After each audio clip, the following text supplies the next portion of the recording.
Salam Bapak Ibu Saudara yang dikasihi Tuhan Yesus. Mari kita berdoa sebelum membaca dan merenungkan firman Tuhan. Bapa dalam kerajaan surga, saatnya kami mau merendahkan diri di hadapan-Mu untuk mendengar suara kebenaran-Mu. Mohon terangilah hati dan pikiran kami, agar kami mampu memahami firman-Mu dan melakukannya. Dalam nama Tuhan Yesus, amin. Matius pasal 15 ayatnya yang ke-28. Maka Yesus menjawab dan berkata kepadanya, "Hai ibu, besar imanmu, maka jadilah kepadamu seperti yang engkau kehendaki." Dan seketika itu juga anaknya sembuh. Firman Tuhan ini kita renungkan dengan tema belajar dari iman wanita Kanaan. Menjalani hidup sebagai orang percaya bukanlah pekerjaan ringan. Butuh ketekunan dan iman yang harus berakar kuat di dalam Tuhan. Jika tidak, kita akan mudah mengalami kekecewaan dan kepahitan saat menghadapi tantangan dan ujian. Tentunya kita pun tahu bahwa selama hidup di dunia ini, kita tidak pernah luput dari masalah. Namun mari kita belajar dari tokoh-tokoh dalam Alkitab yang memiliki iman yang luar biasa kepada Tuhan di dalam persoalan yang mereka alami. Tokoh-tokoh besar dalam Alkitab juga mengalami banyak tantangan atau ujian dalam kehidupannya. Contohnya Yusuf dan Yosua. Sebelum janji Tuhan benar-benar terrealisasi dalam hidupnya, Yusuf harus melewati tantangan demi tantangan untuk meraih kemenangan atau keberhasilan menjadi orang terpenting di Mesir.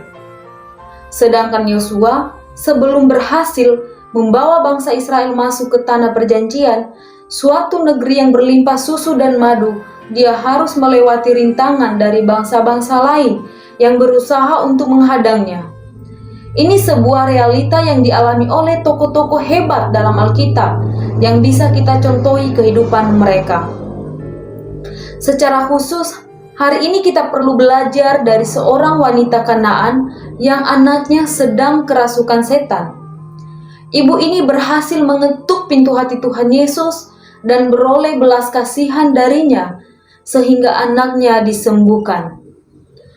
Untuk mendapat pertolongan dari Tuhan Yesus, wanita Kanaan ini harus menghadapi tantangan yang sangat berat, namun tidak membuatnya putus asa dan menyerah begitu saja. Dia terus berseru-seru kepada Yesus. Dalam Matius pasal 15 ayat 22, "Kasihanilah aku ya Tuhan, anak Daud, karena anakku perempuan kerasukan setan dan sangat menderita." Mendengar seruan wanita Kanaan ini kepada Tuhan Yesus, murid-murid Yesus merasa terganggu dengan teriakannya, dan mereka berusaha mengadu kepada Yesus dan berniat mengusirnya. Namun wanita ini memiliki iman yang begitu luar biasa, yang akhirnya membuatnya tidak menyerah pada kesulitan yang dialami. Sebenarnya, wanita Kanaan ini punya alasan untuk kecewa dan undur. Apalagi mendengar perkataan yang dalam tanda kutip kasar dari Yesus. Dalam Matius pasal 15 ayat 26, di sana berkata, "Tidak patut mengambil roti yang disediakan bagi anak-anak dan melemparkannya kepada anjing." Mendengar pernyataan ini, dia tidak peduli jika ia direndahkan. Imannya tidak menjadi lemah dan sama sekali tidak terpengaruh oleh keadaan dan situasi yang ada. Dia percaya dengan iman bahwa Yesus berkuasa melakukan segala sesuatu. Dan karena ketekunannya, ia beroleh jawaban dalam Matius pasal 15 ayat 28. "Maka jadilah kepadamu seperti yang engkau kehendaki." Dan seketika itu juga anaknya sembuh. Mari belajar dari wanita Kanaan. Jangan pernah menyerah pada tantangan. Iman kita kepada Kristus harus melampaui tantangan yang kita alami.